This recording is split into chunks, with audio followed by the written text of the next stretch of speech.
તમારા જીવનની સૌથી મોટી શીખ કઈ? ડિસિઝન લેતા શીખવું પડે છે. તો આજના જે યંગ જનરેશન છે આપણું, એ કઈ એવી મોટી ભૂલ કરે છે કે જેના કારણે એ સફળતા સુધી નથી પહોંચતા? પણ એક માઇનોર મસ્તી મિસ્ટેક જે કહેવાય ને, એક ઇન્સ્ટન્ટ રિઝલ્ટ લેવા જાય છે.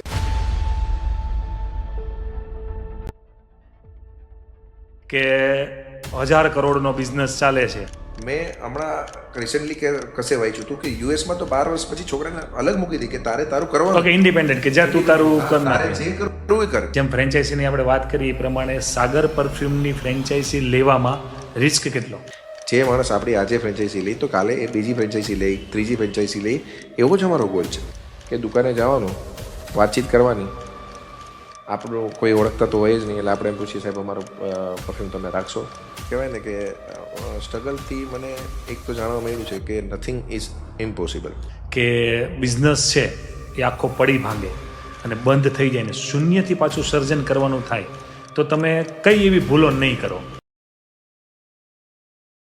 મિત્રો, આજે આપણા સ્ટુડિયોની અંદર, આપણા પોડકાસ્ટની અંદર એક એવું વ્યક્તિત્વ આવ્યું છે કે જેમનું નામથી જ એમનો બિઝનેસ છે. એમનું નામ છે સાગરભાઈ. તમે સાંભળ્યું હશે અને જોયું પણ હશે ઘણી જગ્યા ઉપર. સાગર પરફ્યુમ, જે અલગ અલગ 10 સ્ટેટની અંદર વર્ક કરી રહ્યા છે અને બહુ મોટો બિઝનેસ છે અને ઘણા સમયથી જૂનો બિઝનેસ છે. અને પરફ્યુમની જો હું વાત કરું ને તો સ્પેશિયલી હું પોતે શોખીન છું એટલા માટે કે માણસની સાચી ઓળખાણ છે ને એ એકવાર તો એના ફ્રેગ્રન્સથી જ થાય છે. અને જે લોકો યુઝ કરતા હોય એમને ખ્યાલ હોય આ એક્સપેન્સિવ પરફ્યુમ. એટલે વધારાનો ઇન્ટ્રો છે એ સાગરભાઈ પોતે આપશે. સાગરભાઈ, નમસ્તે, થેન્ક યુ વેરી મચ તમે મને ઇન્વાઇટ કર્યો એના માટે.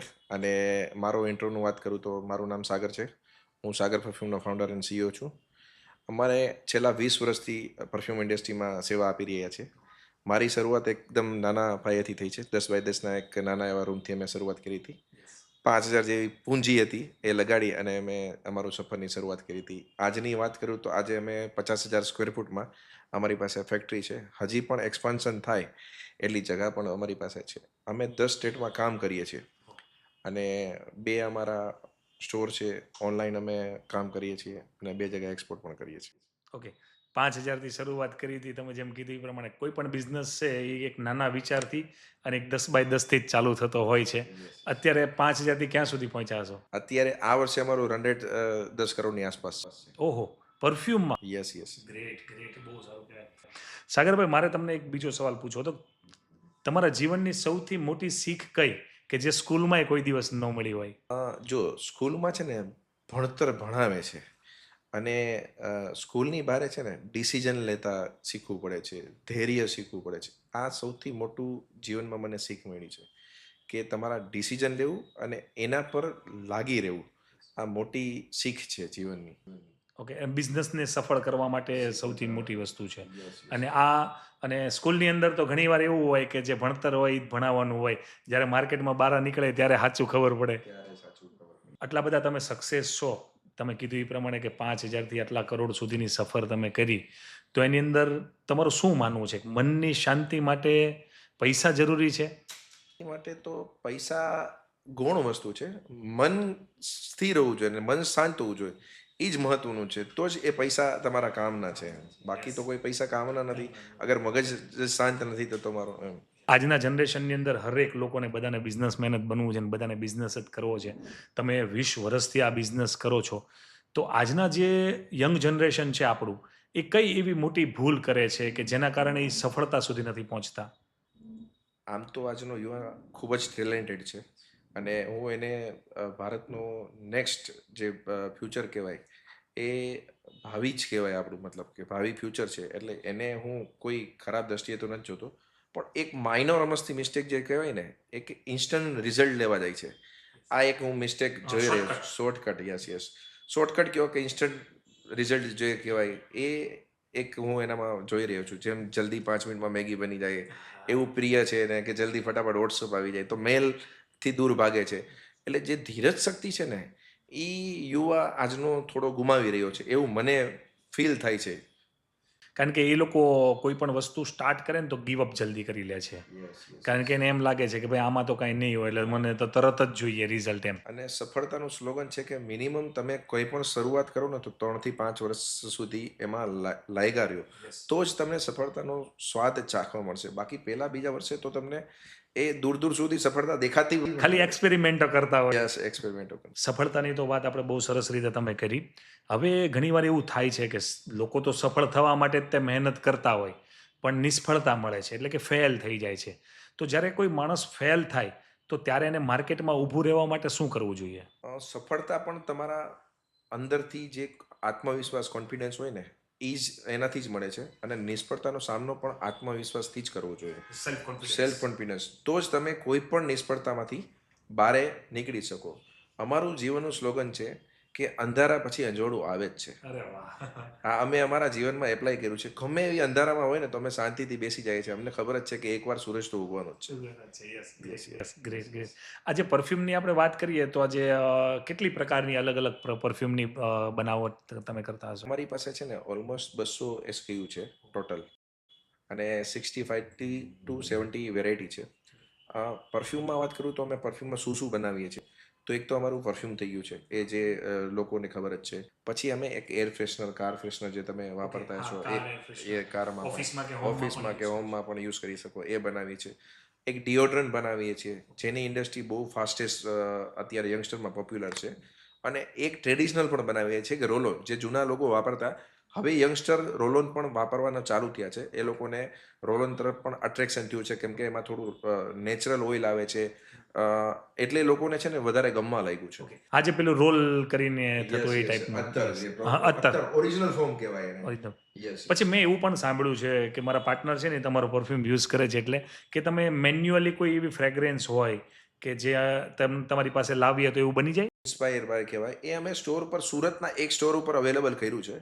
પણ એની છે ને કહેવાય ને કે લોકો વધારે પડતી ક્વોલિટી બેડ કરતા જાય છે, અને એનું કોઈ સ્ટાન્ડર્ડાઇઝ નથી હોતું. એટલે અમે એ ફોકસ પર નથી જતા, અમે બ્રાન્ડિંગ પર જઈએ છીએ. ઓકે, તમે એને અવોઇડ કરો છો, કારણ કે જે લોકો જે ફ્રેગ્રન્સ લઈને આવ્યા એની અંદર ઘણી બધી એવી વસ્તુઓ હોય કે જે તમે ન કરી શકો. કરી શકતા હોય. અને ઇન્ડિયામાં અમુક બેન્ડ પણ છે.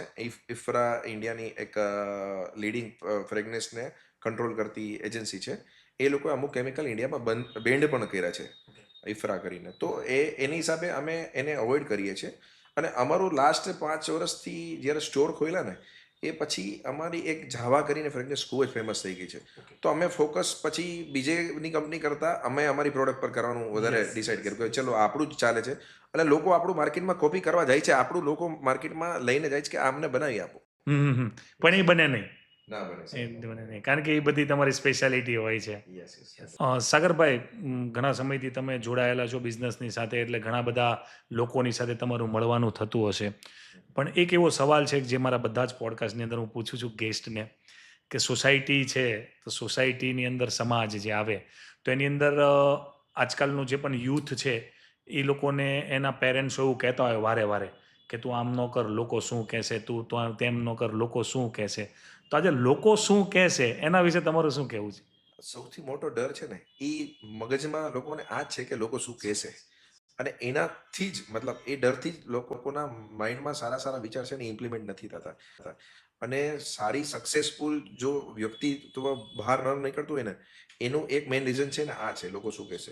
કારણ કે એ શરૂઆત જ નથી કરતા, શરૂઆત જ નથી. એને પહેલેથી એવો ડર છે કે લોકો શું કહેશે. મારી પાસે હજારો લોકો આવે છે મળવા માટે કે ભાઈ આપણે નવો બિઝનેસ સ્ટાર્ટઅપ કરવો છે. અમે હમણાં ફ્રેન્ચાઇઝી ઇન્ક્વાયરી ચાલુ કરી છે ને, તો મારી પાસે ઓછામાં ઓછી 400 થી 500 એવી ફ્રેન્ચાઇઝી ઇન્ક્વાયરી છે કે જે લોકોનો કરવું છે પણ એને ઘરે નથી કહી શકતા, કોલેજ કરે છે કે મતલબ સામાજિક ડરથી નોકરી કરે છે, તો ભાઈ મતલબ કોઈના વ્યવહારિકતા ભાઈ એમના હિસાબે નહીં થાય, મારા મેરેજ નહીં થાય. હમણાંનો એક કિસ્સો કહું કે અમારા એક ફ્રેન્ડ છે, એના હસ્તક ઇન્ક્વાયરી એવી હતી.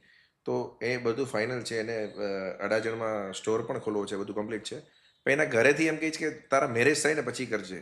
કે મેરેજ તારા નહીં થાય. આપણામાં એવું છે જોબ વાળાને છોકરી મળે છે.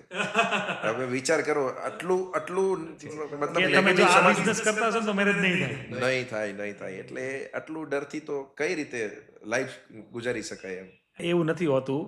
એની માટે તો હું તમને જો કહું ને તો મારે તો કારણ કે મારા શોની અંદર તો બધું ઓકે જ હોય છે, બરાબર. અ, દુનિયાની સૌથી અમીર વ્યક્તિ એમેઝોન, બરાબર, એના ડિવોર્સ થઈ ગયા.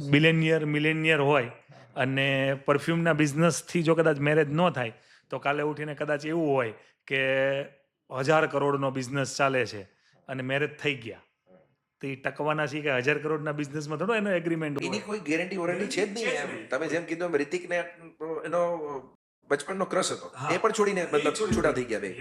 એટલે એ એની કોઈ ગેરંટી નથી guarantee હોતી. નથી એમ. પણ કેવું હોય કે હવે લોકોને જલ્દી અવેરનેસ આવે ને સમજે તો સારું, નહીંતર પછી કેવું છે આપણા બાળકના સપનાઓ આપણે એનાથી મારી નાખવાના કે હું કરવાનું એમ. બાકી બિઝનેસ તો બધા જ બિઝનેસ લોકો કમાવા માટે છે ને. આજને હું તમને કહું તો અમારા જે લોકો છે એ કમાવા માટે આજે ખાણીપીણીની લારીઓ કરે છે. યસ 100% અને કરવું જ જોઈએ. અને ઇન્ડિયામાં આપણે છે ને એવું છે કે હજી થોડું છોકરાને 18 વર્ષ 21 વર્ષ સુધી પેમ્પર્ડ કરે છે. 21 વર્ષ પછી મેં હમણાં રિસેન્ટલી કે કશે વાંચ્યું હતું કે યુએસમાં તો 12 વર્ષ પછી છોકરાને અલગ મૂકી દે કે તારે તારું કરવાનું. ઓકે, ઇન્ડિપેન્ડન્ટ કે જ્યાં તું તારું હા, કર તારે નાખે. જે કરવું એ કર. તું તારું સ્ટાર્ટઅપ કર, જોબ કર, પાર્ટ ટાઈમ કંઈ પણ કર, પણ તારે તારું કરવાનું છે. તો જ ઈ શીખશે ને એમ. યસ. અહીંયા તો 21 વર્ષ સુધી પેમ્પરિંગ કર્યા રાખે કે મારો દીકરો મારો દીકરો છે, બસ મારો દીકરો છે, તારે આ નહીં કરવાનું. 21 વર્ષ તો તમે કહો છો, લોકો 30 વર્ષ સુધી એમ કરવાનું કે તારે આ નહીં કરવાનું.